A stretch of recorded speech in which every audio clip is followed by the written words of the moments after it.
فرماتے ہیں سورج بھی چمک رہا ہے اور رب کی عبادت کا ذوق بھی پورے زور پہ، میں سجدہ کروں تو پھر میرا اٹھانے کو جی نہ چاہے۔ میرے استاد لکھا کرتے اور میں نے آواز دی کہ بھلی مانس کہاں ہو؟ تو وہ کہنے لگی آپ منہ ہاتھ دھو لیں۔ میں نے کہا کہ بچے کہاں گئے؟ کہنے لگی وہ کھانا کھا کے کھیلنے گئے۔ بیوی سے پوچھا یہ کہاں سے آیا کھانا؟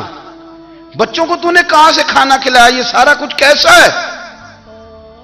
تو کہنے لگی پتہ نہیں آج آپ کس کریم کی مزدوری کرنے چلے گئے، کس کریم کی، میرے گھر میں تو اتنی نعمتیں دروازے آج چلے گئے تھے۔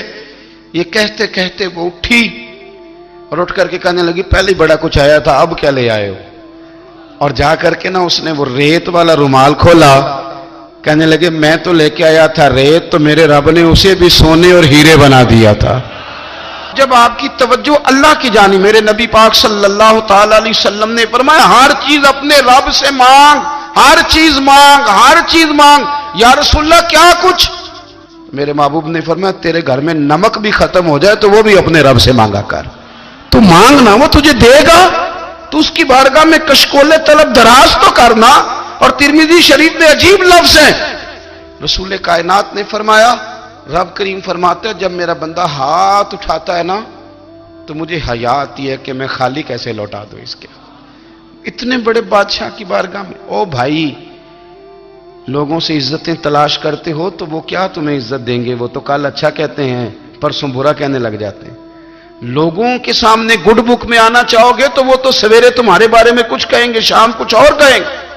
اپنی روحانی زندگی آباد کریں، اپنے مسلح کو وقت دیں، اور دنیا سے چھپ کر اس موبائل کو بند کر کے اور اپنے آپ سے بھی چھپ کے اور تنہا ہو کے چھپا کے سارا کچھ اپنے آنسو اپنے رب کی بارگاہ میں پیش کریں، اس کے حضور حاضری دیں۔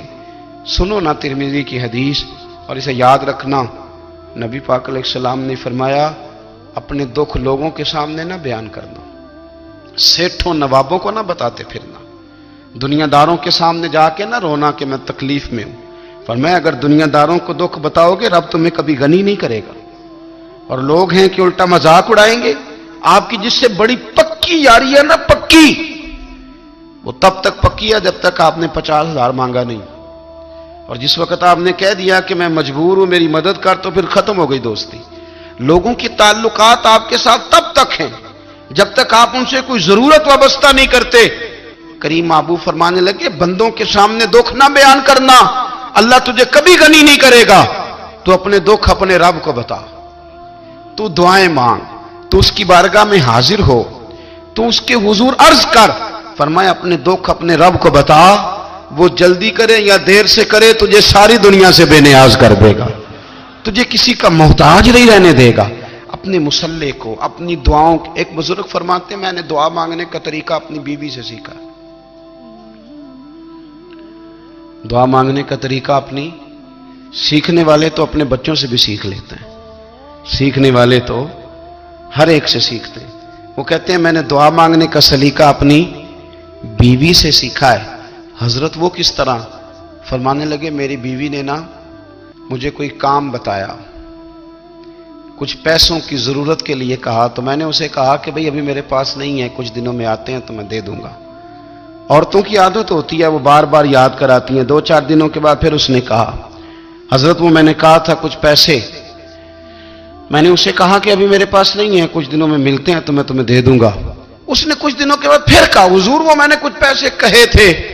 فرماتے میں نے ڈانٹ دیا، میں نے کہا کہ کیا تو روز مجھے شرمندہ کرتی ہے، کہا نا میرے پاس نہیں ہے، ہوں گے تو دے دوں گا، تو روز یاد کراتی ہے۔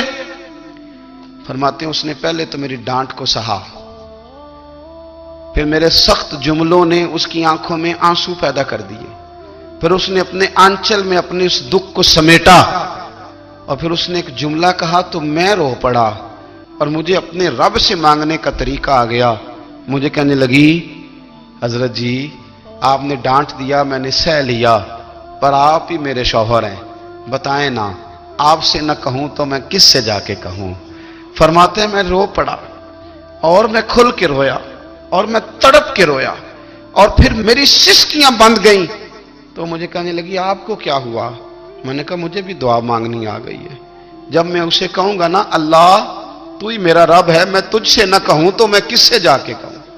میں کیوں کسی بندے سے سوال کروں، میں کیوں کسی دنیا دار سے کہوں؟ میں تیرے بندوں کا، نیک بندوں کا وسیلہ لے کے، تیرے محبوب کی غلامی لے کے تیری بارگاہ میں آیا، تجھ سے نہ مانگوں تو کس سے مانگوں؟ سمجھ آ گئی ہے؟ جب میں اس رنگ میں مانگوں گا تو پھر رب میرے اوپر بڑا ہی فضل فرمائے گا، وہ میرے اوپر بڑی رحمت کرے گا، وہ میرے لیے آسانیاں کرے گا۔ عزیز دوستو، ہم اس طرح کرنے لگ گئے ہیں کہ ہم نے نا اپنے تعلقات پر اعتماد کرنا شروع کر دیا ہے۔ میرے تعلقات بہت ہیں، ہم نے اپنی دولت پر اعتماد کرنا شروع کر دیا ہے، میرے پاس دولت بہت ہے، ہم نے اپنے علم پر، اپنی شہرت پر اعتماد کرنا شروع کر دیا ہے کہ میرے پاس فلاں چیز بہت ہے۔